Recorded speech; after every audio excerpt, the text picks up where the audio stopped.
नमस्कार दर्शक बंधु ओडिया सुख संसार चैनल को आपण को बहुत बहुत स्वागत। मिथुन राशि 1 अगस्ट रु 8 अगस्ट ये जो सप्ताह आपणकर यह हूँ महाभविष्यवाणी ग्रह स्थिति प्रेम जीवन साथी एवं क्यों जगार सतर्क रहा पड़ो एवं महादेव कृपालु क्यों चारोटी बड़ स्वप्न आपणकर पूरण होगा जाऊँगी सबकि मुझे जनई भिडियो मध्यम एबेठारु ही कमेंट्स रे लिखि दियंतु हर हर महादेव ओम नमः शिवाय।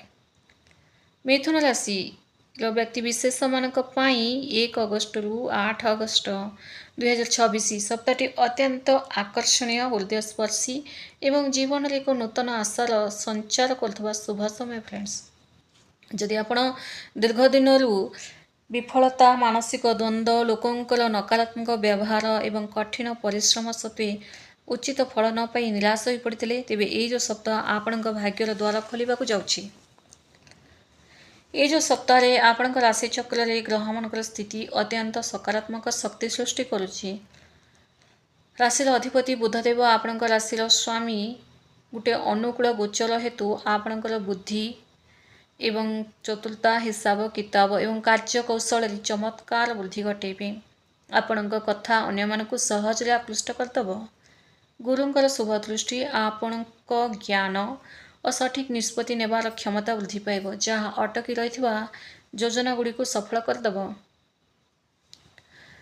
शनिंकर शुभ संयोग हेतु आपण परिश्रम पूर्ण फल सीधासलख मिल।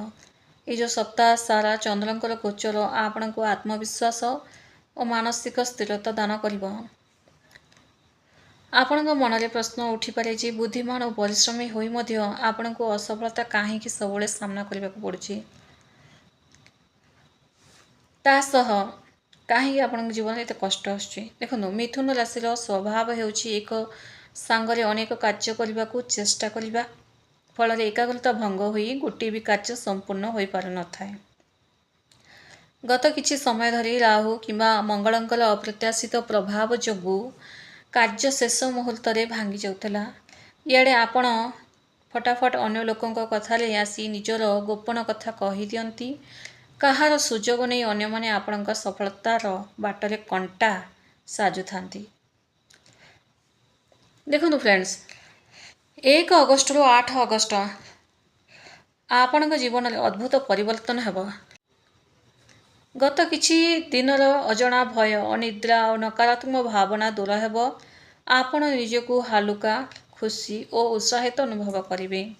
आपणकर अटकी रही अर्थ हाथ को आसब आयर नूतन उत्स खोल जहाद्वारा दैनंदिन आर्थिक अनाटन दूर हेब।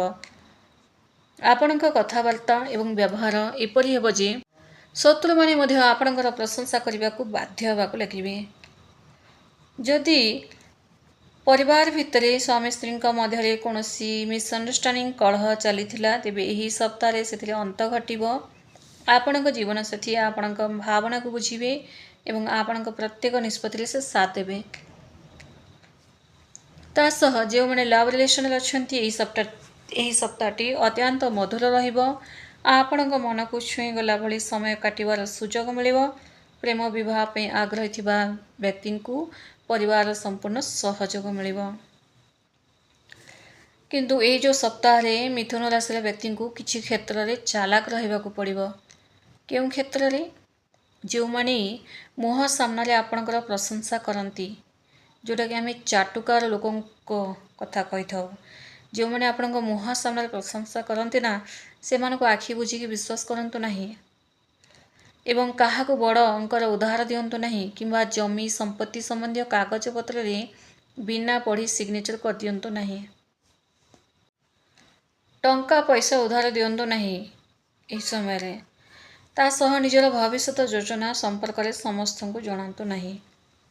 दीर्घ दिन चली चर्म रोग काश कफ पेट रोग किंबा मुंडबिंधा भली समस्या यही सप्ताह बहुत बड़ उपशम मिलवा जाऊँगी। आपण भितर नूतन शक्तिर संचार हेब। ठीक समय खाଇବା पीवा करंतु एवं टिके अधे वाक प्राणायाम सब करंतु। आपणकर क्यों चारोटी बड़ स्वप्न महादेव पूरण करिवे। महादेवंकर अशेष कृपालु यही चारोटी बड़ स्वप्न आपणकर पूरण हेब। जदि आपण नुआ चाकरी खोजुले कि चाकरी पदोन्नति बदली चेष्टा करते तेज महादेवंकर दयालु आपण को निश्चित सफलता मिल। अटकी रही टंका फेरी आसव और पुराना लोन शोध कर आपण समर्थ हे जहाद्वारा आपण मुक्त अनुभव करने को लगे। निजर घर या कि गाड़ी संपत्ति किणापी आपण देखुवा स्वप्न महादेव पूरण करेंगे। आपणकर स्वप्न साकार हेब। संतानकर शिक्षा और कैरियर को नहीं रही समस्त चिंता शेष हेब एवं समाज रे आपणकर प्रतिष्ठा और सम्मान अनेक गुण वृद्धि पाइब। तो महादेव को प्रदर्शन करने कौन करवा उचित? प्रतिदिन शिवलिंग रे शुद्ध जल सबुज मुग और बेलपत्र अर्पण करंतु। ओम नमः शिवाय किंबा ओम बुद्धाय नमः यही मंत्र 108 थलाका जप करंतु। सोमवार किंबा बुधवार दिन असहाय व्यक्ति को सबुज पनीपरिया किंबा चाउल दान करंतु। महादेवंकर कृपा बरसले व्यक्ति जीवन में सुख समृद्धि भरी रही है।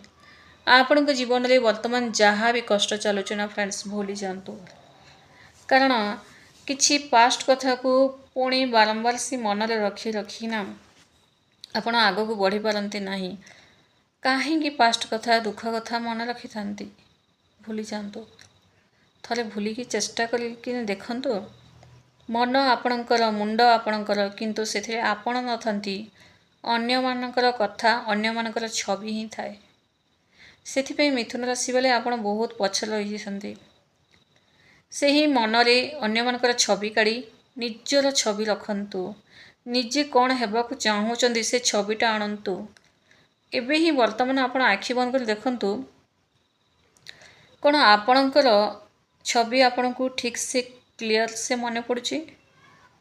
मन पड़ले मध्य कोट ना कोठी टिके धुंधलापन आसुथबो, कहीं ना ओवर थिंकिंग जोगु पर कथार छवि पर कथार एते आपण माती जाइथांती जे निजको ही भूली जाइथांती।